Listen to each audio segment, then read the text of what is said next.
ರಾತ್ರಿ 8 ಗಂಟೆಗೆ ಬೆಂಗಳೂರಿಂದ ಆಸ್ಟ್ರೇಲಿಯಾಗೆ ಪ್ರಯಾಣ ಬೆಳೆಸ್ತಾ ಇದ್ದಾರೆ ಸಮಾನ ಮನಸ್ಕ ಕಾಂಗ್ರೆಸ್ ಶಾಸಕರಂತೆ. ಏನು ಸಮಾನ ಮನಸ್ಸು ಅಂದ್ರೆ ಇವ್ರದ್ದು?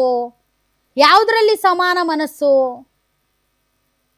ಎದರಲ್ಲಿ ಸಮಾನ ಮನಸ್ಸು ಇವ್ರಿಗೆ? ಏನು ಸಮಾನ ಮನಸ್ಕರು ಇವರು? ಅರ್ಥ ಆಗ್ತಾ ಇಲ್ಲಪ್ಪ. ಸಮಾನ ಮನಸ್ಕರಂತೆ.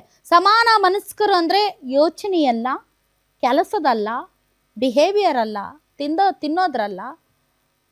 ಯಾವುದರಲ್ಲಿ ಸಮಾನ ಮನಸ್ಕರು ಇವರು?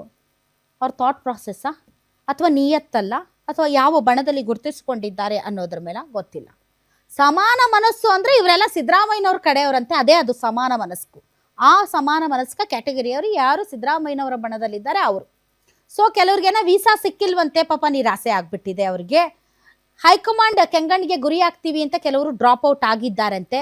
ಇನ್ನು ಕೆಲವರು ಆದ್ರೆ ಆಗಲಿ, ಏನು ಬೇಕಾದ್ರೂ ಆಗಬಹುದು, ಹೈಕಮಾಂಡ್ ತೀರ್ಮಾನ ಮಾಡುತ್ತೆ, ನಾವಿದ್ದು ಏನು ಮಾಡೋದಿದೆ, ಶಾಸಕರ ಅಭಿಪ್ರಾಯ ಯಾರಿಗೆ ಬೇಕಾಗಿದೆ, ರಾಹುಲ್ ಗಾಂಧಿ ತೀರ್ಮಾನ ಮಾಡ್ತಾರೆ, ಇದ್ರಷ್ಟು ನಾವಿರಲಿಲ್ಲ ಅಂದರೆ ಎಷ್ಟು ಅಂತ. ನಾಳೆ ರಾತ್ರಿ ಆಸ್ಟ್ರೇಲಿಯಾಕ್ಕೆ ಹೋಗ್ತಾ ಇದ್ದಾರೆ.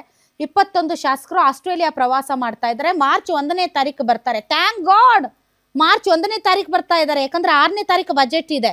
1ನೇ ತಾರೀಕು ಬಂದ್ಬಿಡಿ ಆರಾಮಾಗಿ ಆಸ್ಟ್ರೇಲಿಯಾ ಪ್ರವಾಸ ಮುಗಿಸ್ಕೊಂಡು. 6ನೇ ತಾರೀಕು ಬಜೆಟ್ ಇದೆ. ಬಜೆಟ್ ಅಲ್ಲಿ ನೀವಿರ್ಲಿಲ್ಲ ಅಂದ್ರೆ ಪಾಪ ನಿಮ್ಗೆ ಓಟ್ ಹಾಕಿರೋ ಜನರಿಗೆ ಬೇಜಾರಾಗುತ್ತೆ. ಇದ್ದಂಗೂ ಇರಬೇಕು,